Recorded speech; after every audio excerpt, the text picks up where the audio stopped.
In spite of scientific research and advances, some mysteries remain unsolved over hundreds and even thousands of years.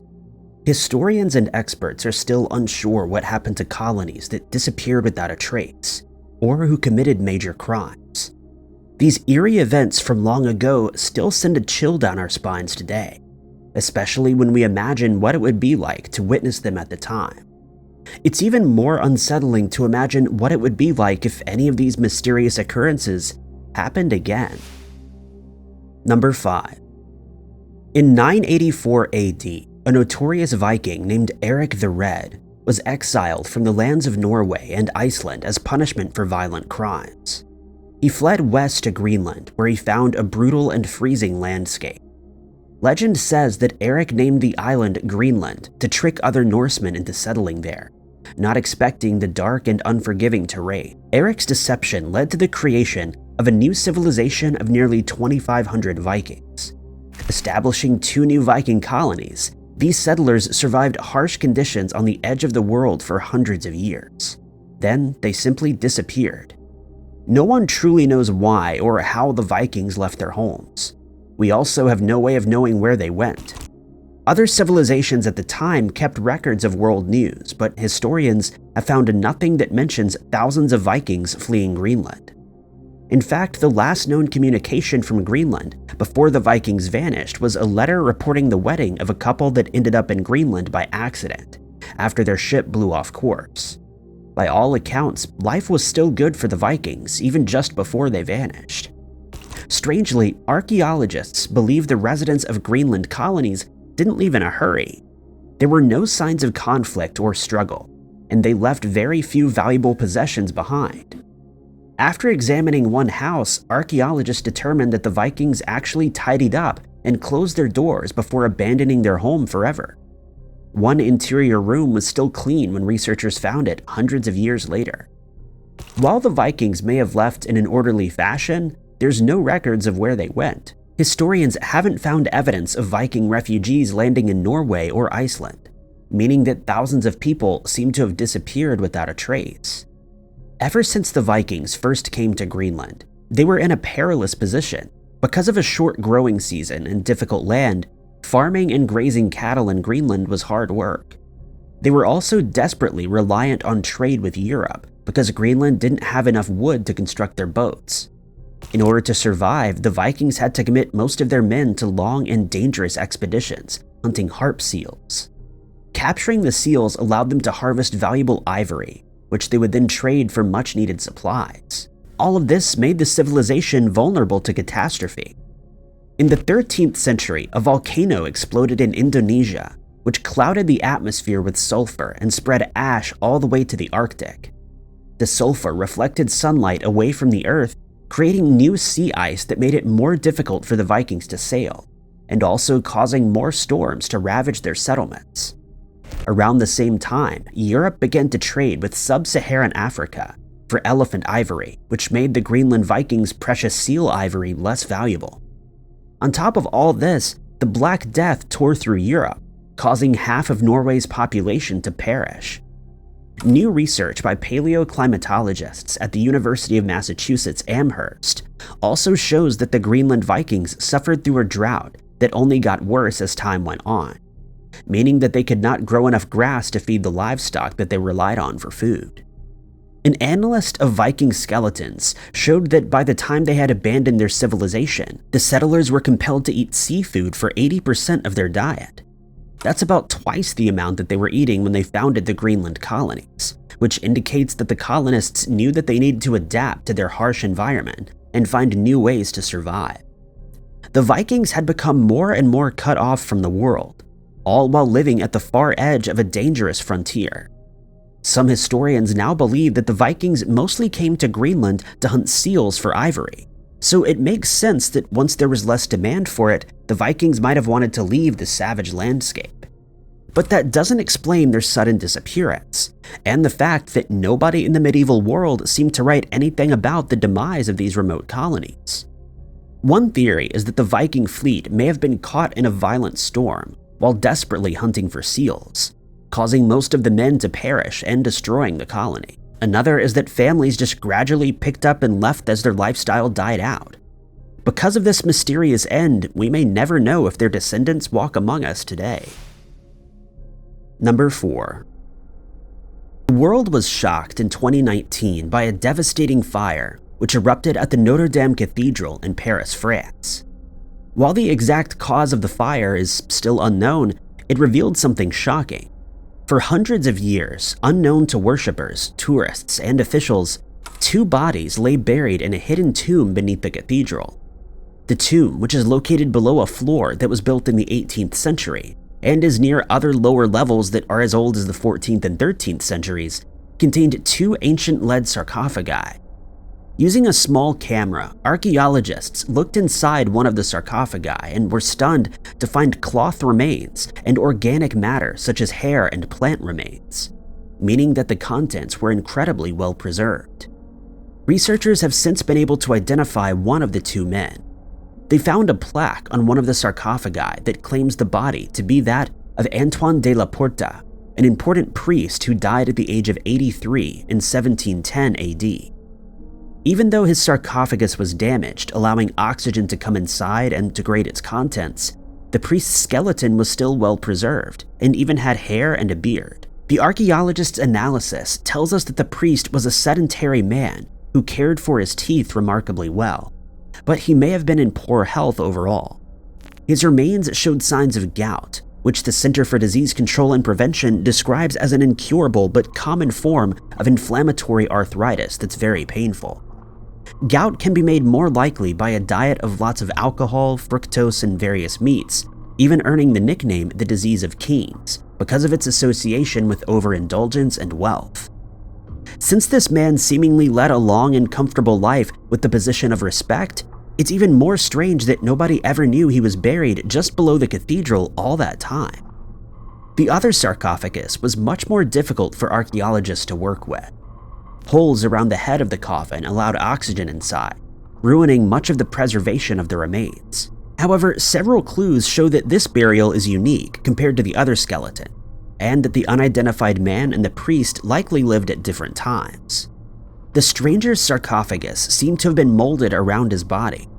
When archaeologists inserted a small camera inside, they saw remains of plant matter, likely a wreath of flowers that was left around the skull of the deceased. The man's funeral treatment was very similar from that of the priest, leading researchers to hypothesize that the mystery man was an elite aristocrat. Analysis of his skeleton indicates that he was between 25 and 40 years old when he passed. His pelvic bones indicate that he was a lifelong horseback rider, and he also appears to have had strong upper limbs. Because of his clear passion for riding horses, archaeologists have nicknamed this man Le Cavalier. Experts believe that he could have lived as long ago as the 14th century. Another strange detail about the young man's burial is that he appears to have been embalmed, a rare process at the time. While the priest clearly lived a long and comfortable life, experts believe the younger man suffered from chronic illness, such as meningitis, an infection that can kill someone in as little as a few hours. But even those who are able to recover can suffer from lifelong disabilities like brain damage, hearing loss, and learning disabilities. Experts believe that the aristocrat's meningitis may have been caused by a case of tuberculosis, an infectious disease with ancient origins that sometimes is referred to as the king's evil in the Middle Ages, due to a belief that infected patients could only be healed by a royal touch. They also found that his skull had been deformed, likely by wearing a headband or a headdress as a baby. How did this young man, who led a privileged yet short and difficult life, end up buried next to this important priest who may have died hundreds of years later, one suffering from the king's disease and the other potentially a victim of the king's evil? These 2 men were clearly important and respected, and their burial site is highly prestigious, yet their stories were lost to history. The sarcophagi beg the question, what other mysteries lie beneath Notre Dame, and where else do burial sites lie unknown mere feet away from us? Number 3. Just 30 miles from modern-day Mexico City lies a massive, ancient, and abandoned metropolis. Enormous pyramids jut from the earth, meticulously aligned with the stars. Evidence of animal sacrifice and an advanced artistic culture are found within its temples, and archaeologists believe the city once supported a population that could have been as great as 200,000 people, making it at one point the largest and most powerful city in the Western Hemisphere. The strange thing about this city, which was named the Teotihuacan, or the place where the gods were created centuries later by the Aztecs, is that nobody knows its real name, nobody knows who built it, and nobody knows why they died off. It's clear that the Teotihuacan was once the greatest political and cultural power of Mesoamerica, and that its influence stretched as far as modern-day Guatemala, more than 500 miles away. Built between the 1st and 7th centuries AD, Teotihuacan is the site of imposing monuments which at the time may have been the largest structures in the Western Hemisphere, and even rival the Great Pyramids of ancient Egypt. The ancient structures, named the Pyramids of the Sun and the Moon, are aligned with other impressive monuments along Teotihuacan's main road, named the Avenue of the Dead. Part of the area's ability to rise to such great heights was the city's control over nearby deposits of obsidian, a black volcanic glass created from cooling lava. Obsidian could be used to create spears and darts, and control over the volcanic glass gave locals power when trading with its neighboring civilizations. They also devised an irrigation system in which they raised and flooded fields for agriculture, one of several aspects of the society that would inspire the Aztecs to rise to great power centuries later. Mysteriously, no military structures have been found by archaeologists in the ancient ruins, but the military was certainly fierce. Murals depict skilled warriors dressed in feathered headdresses with shell goggles, carrying shields and dart throwers. The powerful soldiers helped force neighboring civilizations to pay the city tribute and contribute to its great wealth. The ancient civilization's art shows us that their most important god was a spider goddess, who wore a fanged mask that was similar to a spider's mouth. Other gods, such as a water goddess, a fire god, and a feathered serpent god, who represented the maize harvest, tell us that the people valued the accessibility to water and food greatly in their dry climate. Citizens of this great city seem to have been deeply spiritual, as the temples and pyramids along the Avenue of the Dead align with the sun during the summer solstice. Archaeologists have found evidence of ritual sacrifices and offerings at the temple of the city, suggesting that the people were eager to appease their gods in an attempt to create favorable conditions in their climate. The Pyramid of the Sun, towering nearly 75 meters into the air, was built on a site that was sacred long before the construction of the temple. In 1971, archaeologists digging beneath the pyramid found a system of tunnels and caves that led to a set of chambers built in the shape of a clover leaf. The Mesoamerican people may have seen these chambers as the place where human beings originated and came out into the world, possibly inspiring the location and construction of the Pyramid of the Sun, as well as the orientation of the Avenue of the Dead and the city. Some researchers believe that these chambers were the sites of ancient rituals. The Pyramid of the Sun also appears to have been built over a smaller, older pyramid. Deep within this complex is a room that may have once been a burial chamber, or potentially a shrine, but any clues that the treasure there could have given us about the identity and the story of the people who built the pyramid are sadly gone, as the pyramid was looted long ago. When it was completed, the Pyramid of the Sun was likely the largest structure ever built in the Western Hemisphere, making it a testament to the power and durability of the Teotihuacan culture. Just down the Avenue of the Dead from the Pyramid of the Sun is the Pyramid of the Moon, a similarly large structure that, like the Pyramid of the Sun, actually contains 6 smaller pyramids within its walls. Archaeologists also made a frightening discovery there. The Pyramid of the Moon contained a human body within its foundation. Elsewhere in the pyramid, researchers found the burial sites of 3 men who were laid to rest with jade treasures, as well as a variety of animal sacrifices. Experts believe that more tombs could be contained within the pyramids, possibly holding vital clues about the people buried there, and what happened to their once great city. Another imposing religious structure is the Temple of the Plumed Serpent, which contains a terrifying secret. This ornately decorated pyramid appears to have been created to celebrate warfare, and upon its completion of the construction, the rulers celebrated in a grim and cruel way. Evidence suggests that more than 200 people were sacrificed, with different burial sites at the north and south end of the pyramid containing 18 young warriors, and an additional site in the center of the pyramid containing 20 victims. This eerily lines up with the Mesoamerican calendar in use at the time, which contained 18 months, each with 20 days. Teotihuacan was clearly a great and dominant civilization, evident in its cultural influence and trade power with its neighbors. The city thrived for hundreds of years, and art and murals depict a vibrant society filled with architecture, religion, sacrifices, and great warriors. The people of this civilization even developed a writing system, although experts have been unable to glean any explanations from it. So how do we not truly know who these powerful rulers were? The mystery is made even more unsettling by evidence suggesting that the city, around the year 650 AD, met a brutal and terrifying end. Archaeologists believe that the pyramid and Great Teotihuacan was actually razed to the ground by scorching fires. It's no wonder that 1,000 years later, the mighty Aztecs were also in awe of the city's secrets, and believed it to have been both a city of the gods and the origin of civilization. The great Aztec ruler, Montezuma, felt compelled to make several pilgrimages to the ancient site, believing the long-lost rulers of Teotihuacan to be wise men, knowers of occult things, and possessors of the traditions. Number 2. Out in the remote reaches of the Mojave Desert, an arid expanse between the cities of Las Vegas and Los Angeles, a mysterious object sits perched atop a boulder. Known by some as the Mojave megaphone and by others as the Sentinel Enigma, the strange object is roughly 8 feet long and is a piece of metal in the shape of a siren. Even though the placement of the mysterious object seems highly intentional, nobody knows how it got there or what purpose it truly serves. This large enigma is made of 2 separate cone-shaped pieces of metal that are bolted together in the center. At either end, a wide opening reveals a pair of crosshairs.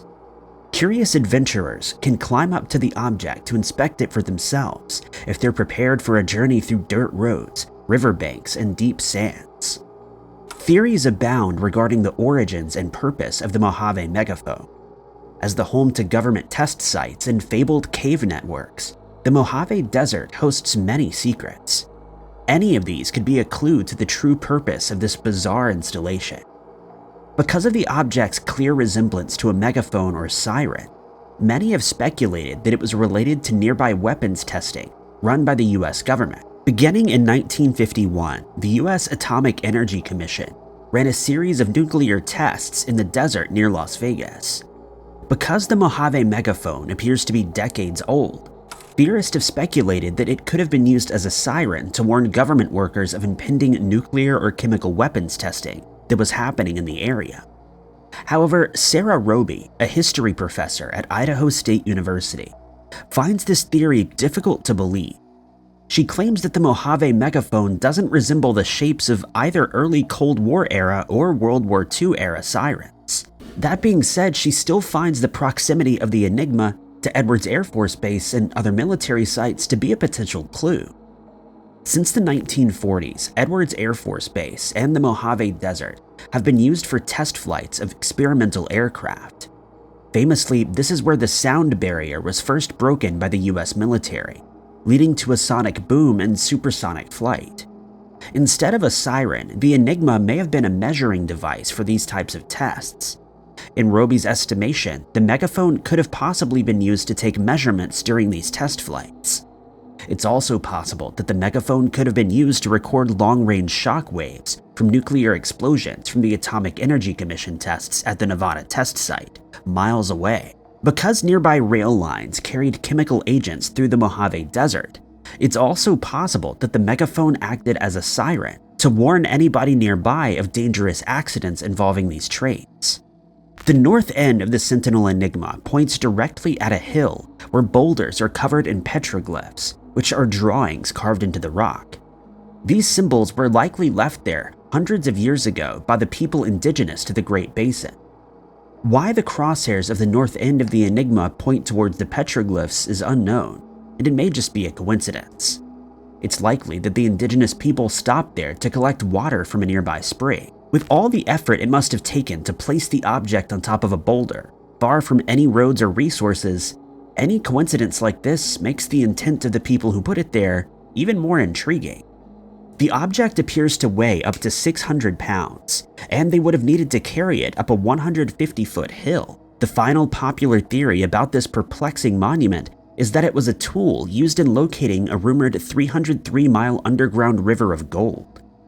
In the 1930s, prospectors in the Mojave region became aware of a system of beautiful limestone caves, not far from the site of the Mojave megaphone today. This cave system, now known as Mitchell Caverns, sparked a series of urban legends and promises of untold riches. Some miners and prospectors of the era believed that a great underground river connected a network of caves in the area, with several even claiming to have found the river and prospected it themselves. One theory circulating at the time claimed the water from melting snow in the mountains flowed through this underground cavern and eventually merged with the Colorado River. However, in several unverified first-hand accounts, explorers claimed that the fabled river was affected by tidal patterns, and twice a day would surge deeper underground without warning. As early as 1940, magazines published stories about excursions to the mythical cave system. One account told the story of two brothers who ventured down into a cave in Death Valley to find dome-shaped caverns with a dark pool of water at the bottom, and great amounts of heavy black sand piled on the terraces around the lake. The brothers claimed to find small nuggets and flakes of gold within the black sand. Tragically, one of the men disappeared into the water as it surged into the earth. A similar story about three brothers finding a vast system of caves, a dangerous underwater river, and black sands filled with gold nuggets inspired the prospector E.P. Dorr. In late 1934, Dorr appears to have had multiple statements notarized in Los Angeles detailing his rediscovery of the cave system. While the authenticity of these documents is questionable, especially because there are multiple copies that were notarized on different dates and contain different details, the legend which they spawned lives on to this day. Dorr claims that he knew the three brothers since they worked on his father's ranch while he was a child. Acting on their information, he says that he discovered a cave within a 10-hour drive of Los Angeles. Allegedly, Dorr and a few assistants explored the cave for 4 days, traveling 8 miles into the subterranean complex. His account states that they descended 5,400 feet into the earth to the floor of a deep underground canyon. Dorr's sworn statement describes numerous large caverns underground, with the largest being, in his words, encrusted with crystals fashioned into festoons of innumerable stalactites that hang from the ceiling, some of which are extremely large. Dorr even says that he saw a huge glistening white crystal that was 500 feet longer than the Eiffel Tower, and challenged him with amazement and wonder. Below this, Dorr claims that there was a roaring underground river that fluctuated between 10 feet wide at low tide and 300 feet wide at high tide.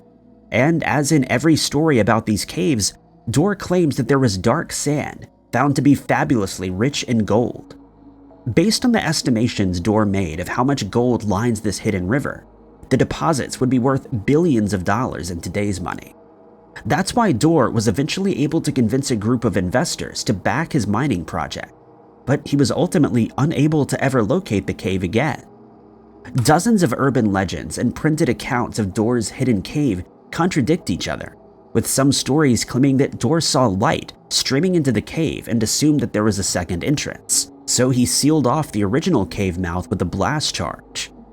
Although there's little evidence to support Dorr's stories, a 1948 expedition by cave divers found the word Dorr written into Mojave cave ceilings with smoke, including near a pile of rubble that had telltale signs of a blast charge having been used there.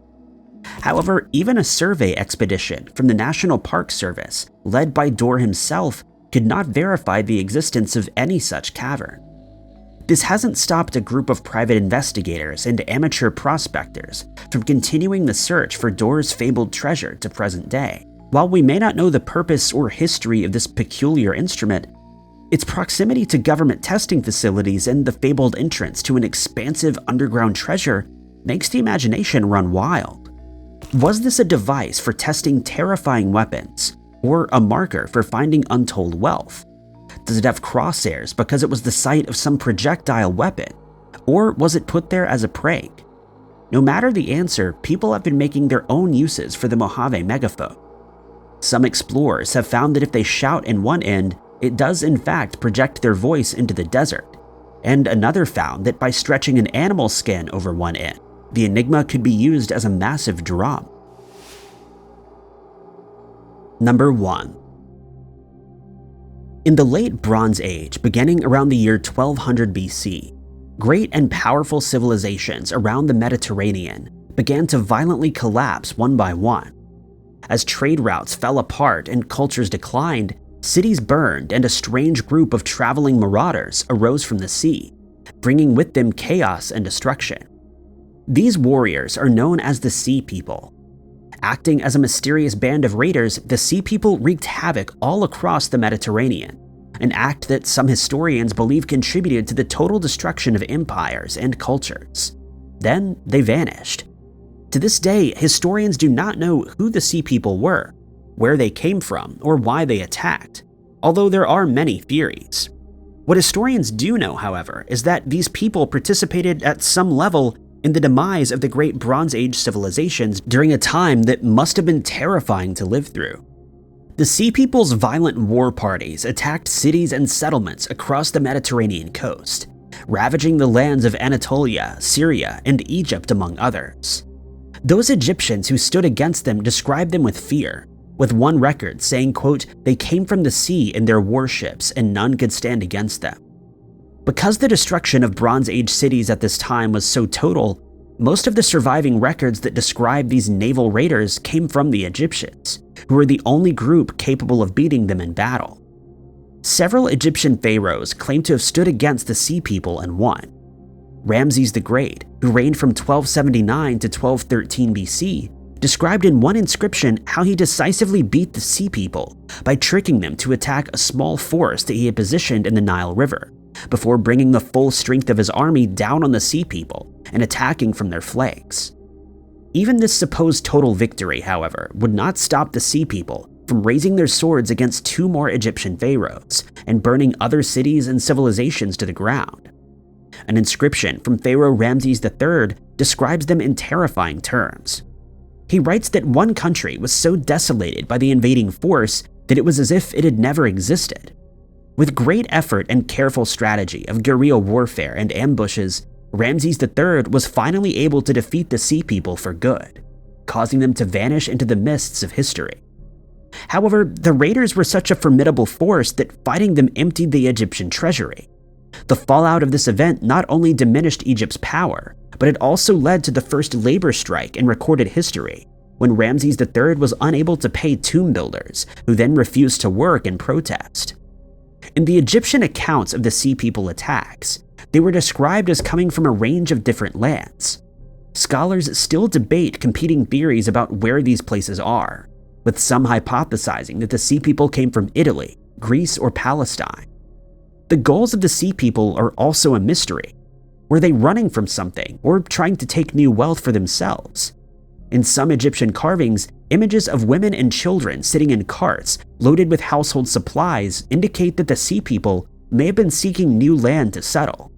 However, this theory is made more strange by the fact that the pharaohs seem to confidently know who these people were before they attacked, and due to the Egyptians' surprise at the sudden invasion, they may have even considered the Sea People to be their friends and allies. Nearly every aspect of their story is the subject of fierce disagreement among experts. It's even unclear whether the Sea People attacked from the east or the west, only that they attacked. The Sea People may have been a shifting confederation of different groups, who joined at different times for different reasons. During the late Bronze Age, many people may not have thought them to be mysterious at all, even if they were universally seen as a terrifying threat. However, it's certainly strange that these fearsome raiders disappeared from the historical record after causing so much pain and destruction. There's no more terrifying thought than alien invaders showing up abruptly and helping to destroy the known world, and until archaeologists uncover more evidence, that's what the Sea People seem to have been. Thank you guys so much for watching. If you liked this video, be sure to hit that like button. Also, don't forget to subscribe and click that notification bell to keep up to date with all of our future uploads. But my name is Ty Knotts, and I'll catch you guys in the next video.